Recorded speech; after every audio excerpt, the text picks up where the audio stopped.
As I happen to see you at the Cohasset Playhouse and Mr. Pym passes by...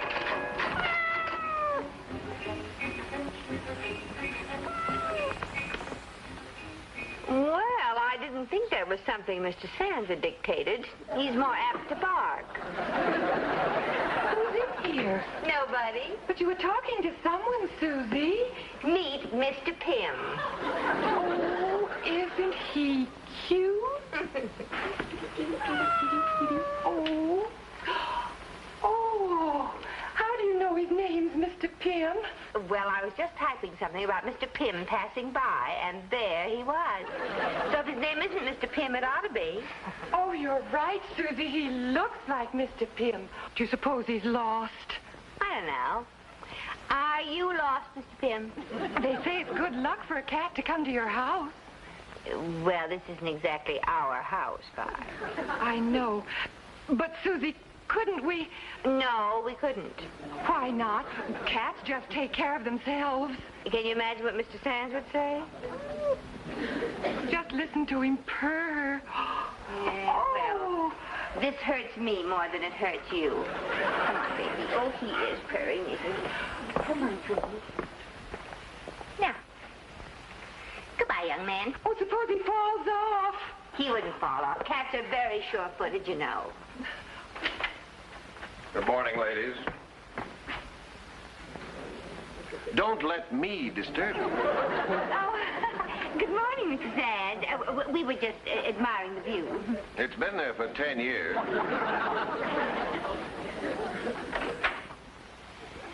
He's in his Simon Legree mood this morning.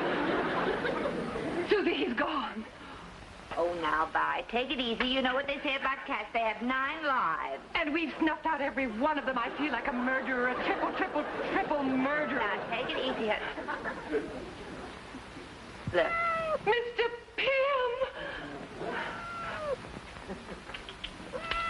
Oh, Mr. Pym. Mr. Pym, you came back.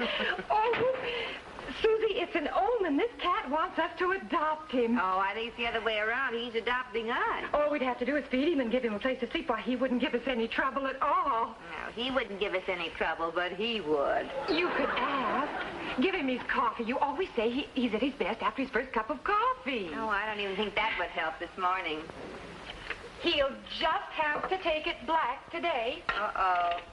To match his mood, no doubt. Oh, kitty, nice kitty. Come, get his milk. Drink his milk right here.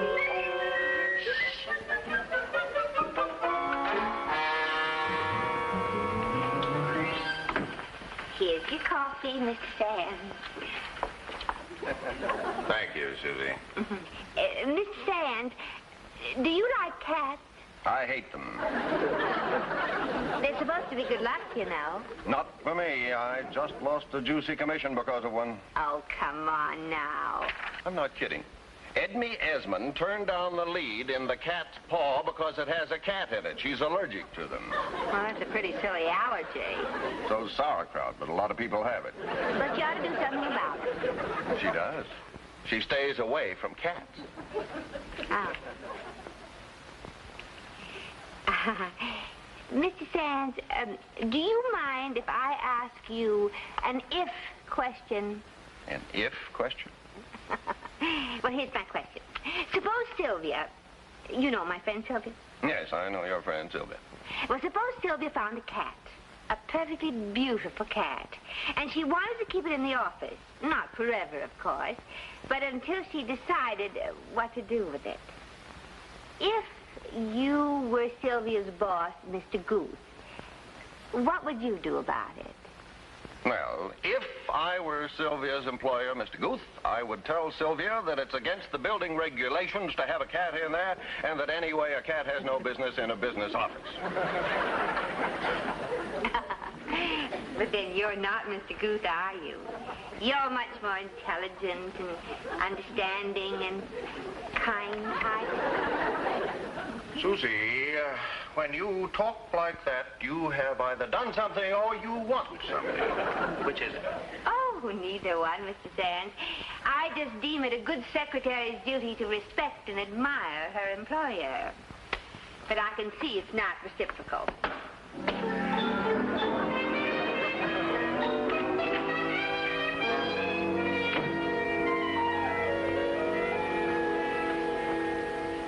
He drank almost all of it. Now, you know what they say, Vi. If you feed a cat, you'll never get rid of it. Who wants to?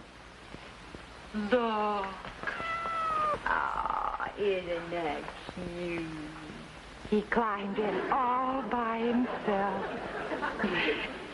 Did you mention anything to Mr. Sands? Yes, I hinted something. Did he hint something? No, in about 6 different ways. Oh, Susie. Susie, how about some more coffee? Oh, yes, sir. Coming right up. And put some cream in it this time. You forgot it before. Oh, well, we haven't any cream. We just ran out. And no wonder. Is it good out of a saucer? Oh, it wasn't for me. I'm so glad. Now, where is that cat? That hypothetical cat that Sylvia supposedly found. Oh, that cat. Oh, well, you have to ask Sylvia about that. Where is it, Susie? Oh, that cat? You mean the cat in the hot tin pile? Yes, Susie. You'll find it under M for Mr. Pym.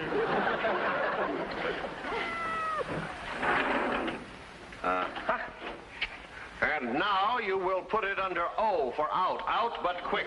We put it out once, but it came right back. Then take it to the pound. It won't come back from there. Take Mr. Pym to the pound. Mr. Pym. I know you don't like cats, Mr. Pym, Mr. Sands, but perhaps you don't realize that in Egypt, cats are considered sacred. And in India, cows are considered sacred, but that doesn't mean I have to keep one in my office. Well, it'll keep you from running out of cream. Get that cat out of here. Yes, sir, but don't blame me if we have all kinds of bad luck around here. I will take that chance. Susie, what do they do with them at the pound? Oh, they just keep them for a little while and try to find a good home for them. And if they don't? Well, I'd take him home, but my landlord doesn't even allow children. Yeah, it's the same with mine. He wouldn't even allow people if he didn't have to. Bye. Get me Mr. Sands' suitcase in my closet.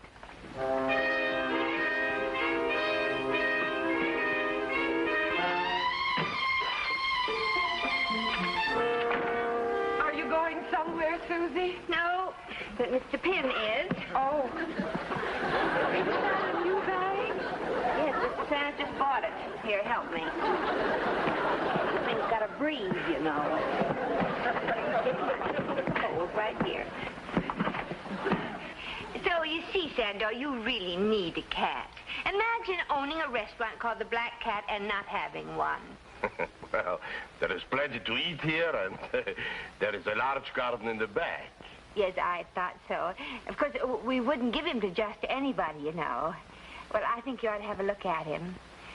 Bye. Here he is. Oh, Mr. Oh,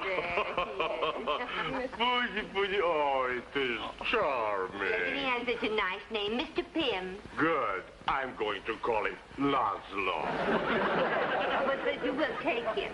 Of course. Kesenem Sepen, thank you very much, little.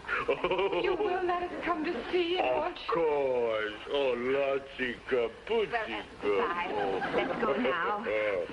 Not turn back.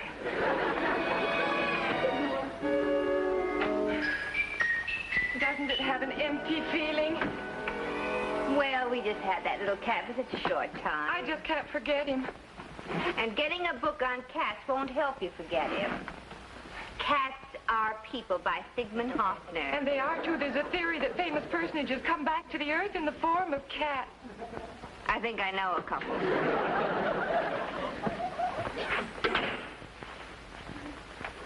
Well, did you get rid of that animal? Yes, sir. Good.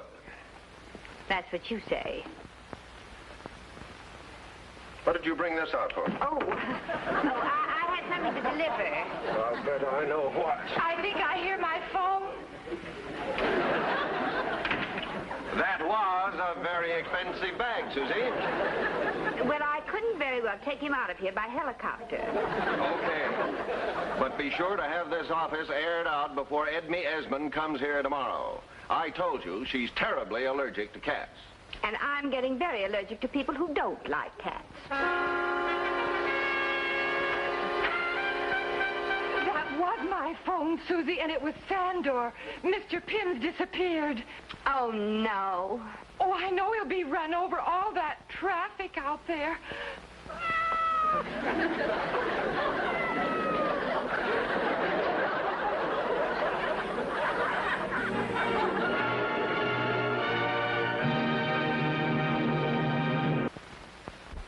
Here, come on, drive me. Come on, baby. Here, here. Uh-oh, here's the boss. Good morning, Mr. Sands. Good morning, Clyde. Good morning, Susie. Good morning, Mr. Sands. I thought I'd get in early this morning, but you seem to have gotten in even earlier. Are you feeling all right? Mr. Sands, that kind of sarcasm is very easy. You have many virtues, Susie, but punctuality is not one of them. What's on the calendar? You were going over the fielding contracts this morning. You have a luncheon appointment with your lawyer, and at 2:30, Edme Esmond is coming in to see you. That's all. Oh, that reminds me. I think I may get Edme to do that part after all. Would you get me a script of The Cat's Paw, please? Yes.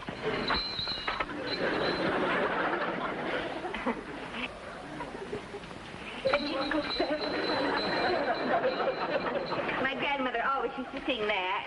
Did she ring every hour on the hour? Thank you.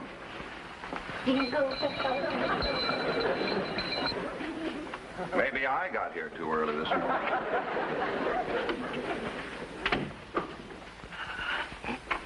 Susie. Shh. The cat woman's here. The what woman? Well, you know, the one you told me was allergic to them. Oh, no. Edme Esmond? Well, what's she doing here now? Stall it till I get the kitty out of the way. Well, Miss Esmond, we didn't expect you till this afternoon. I know. Wait till I tell you what happened. Could I have a glass of water? I'll get one for you. Are you all right? Well, you see, I was on a bus, and this woman sitting next to me was carrying one of those large canvas bags. You know, the kind they carry animals in? Yes. Well, I had this funny feeling. And I looked and I saw that she was carrying a cat in that bag. Oh, no. I just had strength enough to stagger off the bus and totter up here. I'm sure Peter won't mind my pulling myself together here. Oh, of course not. We'll find someplace better for you to pull yourself together. Here, Miss Esmond. Oh, my dear, you saved my life. Oh, there I go again. There isn't a cat around here by any chance. Oh, perish the thought. Come along, my dear, in here.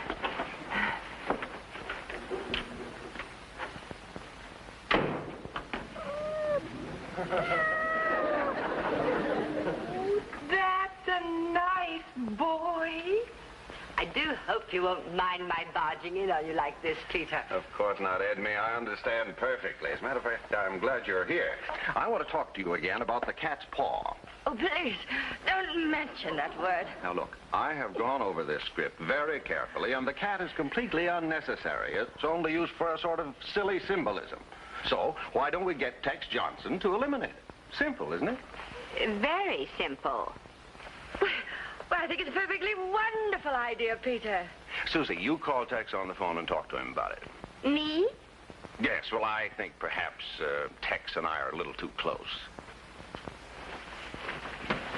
All right.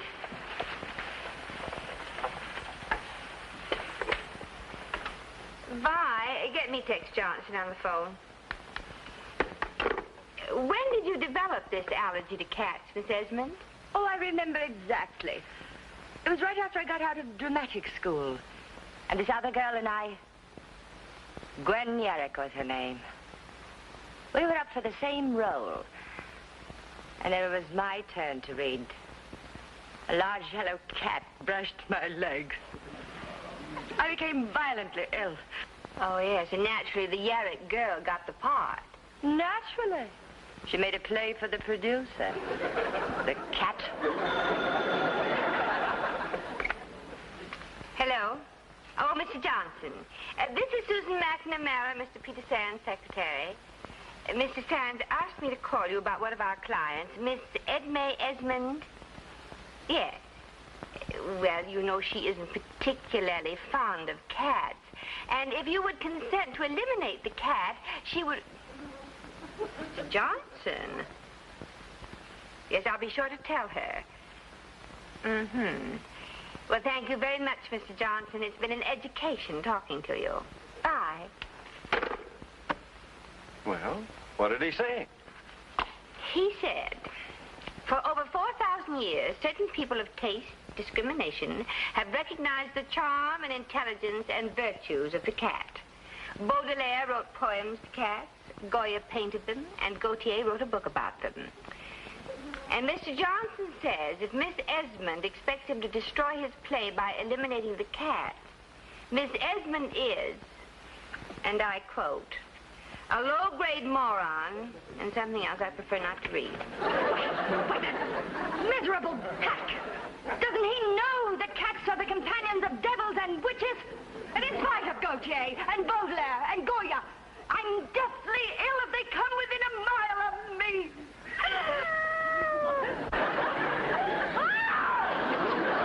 I'm in a nest of murderers. Believe me, Ed, I had nothing to do with it. You get out of here! Get the cat out. So sorry. Get that cat out of here. You'll hear from me in the morning, Edby, when you're feeling better. And you'll hear from me. Naturally, I shall not keep you on as my agent. I won't know until tomorrow how much I can sue you for.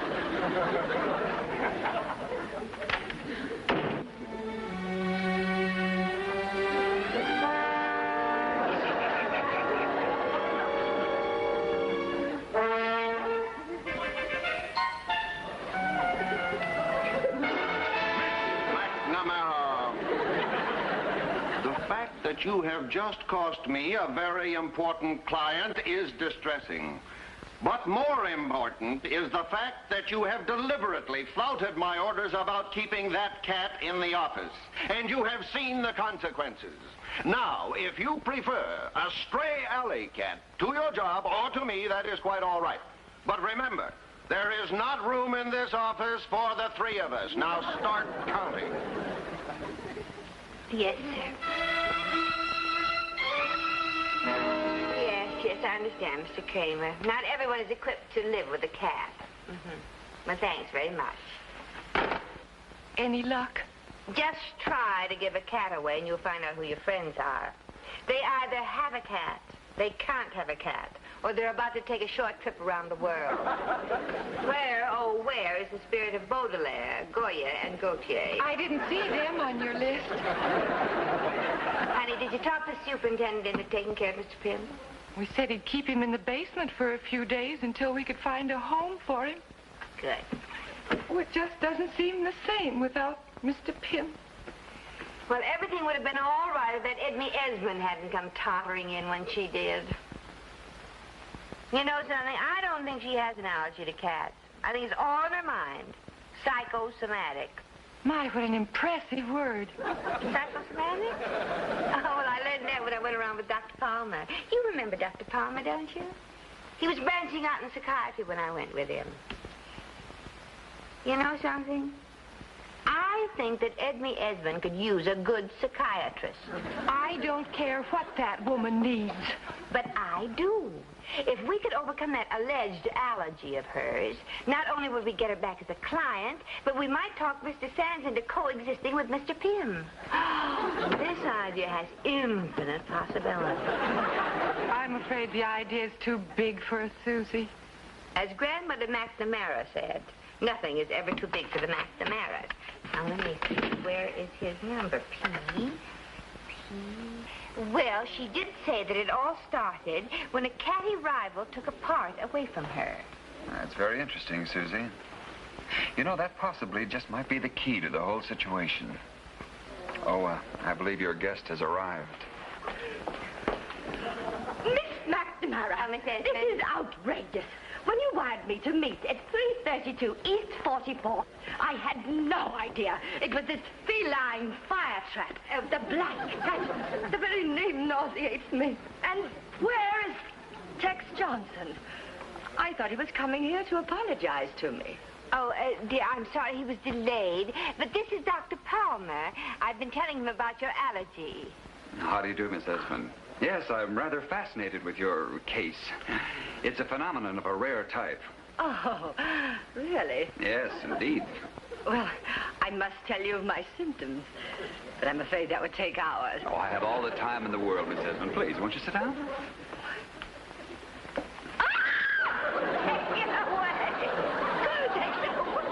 Very interesting.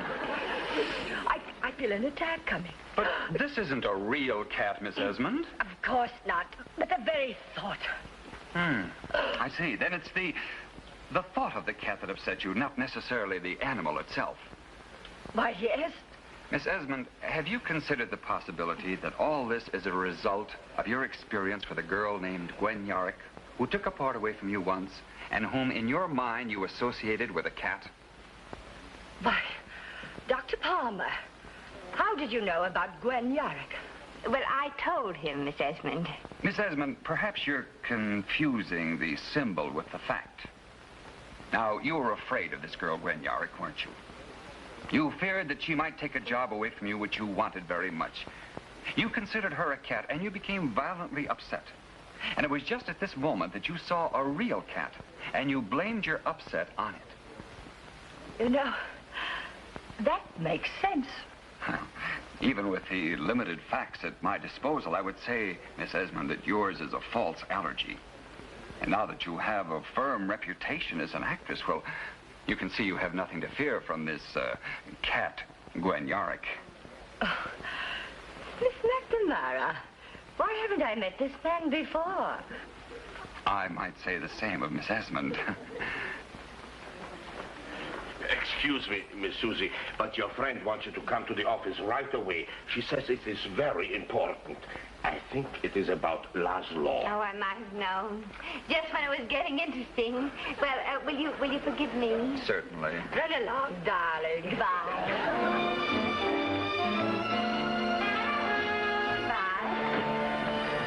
Oh, Susie, wait till I tell you. I know. Mr. Pym has escaped from the basement. But that isn't all. Go on. Go on. Go on. And he's back in his bed. And wait till you see why. I guess we made a mistake. But what a wonderful mistake. Oh, Susie, just think. We're grandmothers. Oh. What is going on?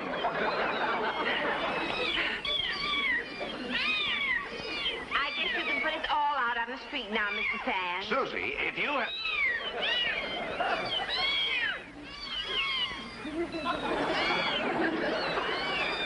Gosh. Here. Take it. Hello? Oh, yes, Miss Esmond. Really? Oh, that's wonderful. I'll tell Mr. Sands right away. How many are there? 6. Mr. Sands, that was Edna Esmond. She just spoke to Tex Johnson and accepted that part. But her allergy. Well, a friend of mine talked her out of that. And she says she wants to use our cat for the lead in the play. He brought her luck. Oh, Susie. Oh, and I said that I'd have you take care of the deal, Mr. Sands. Well, I've handled hillbillies, sword swallowers, and performing seals. Why not a talented cat? Mr. Pym's becoming a great actress. Well, under the circumstances, don't you think it would be better if we changed his name to Sarah Bernhardt?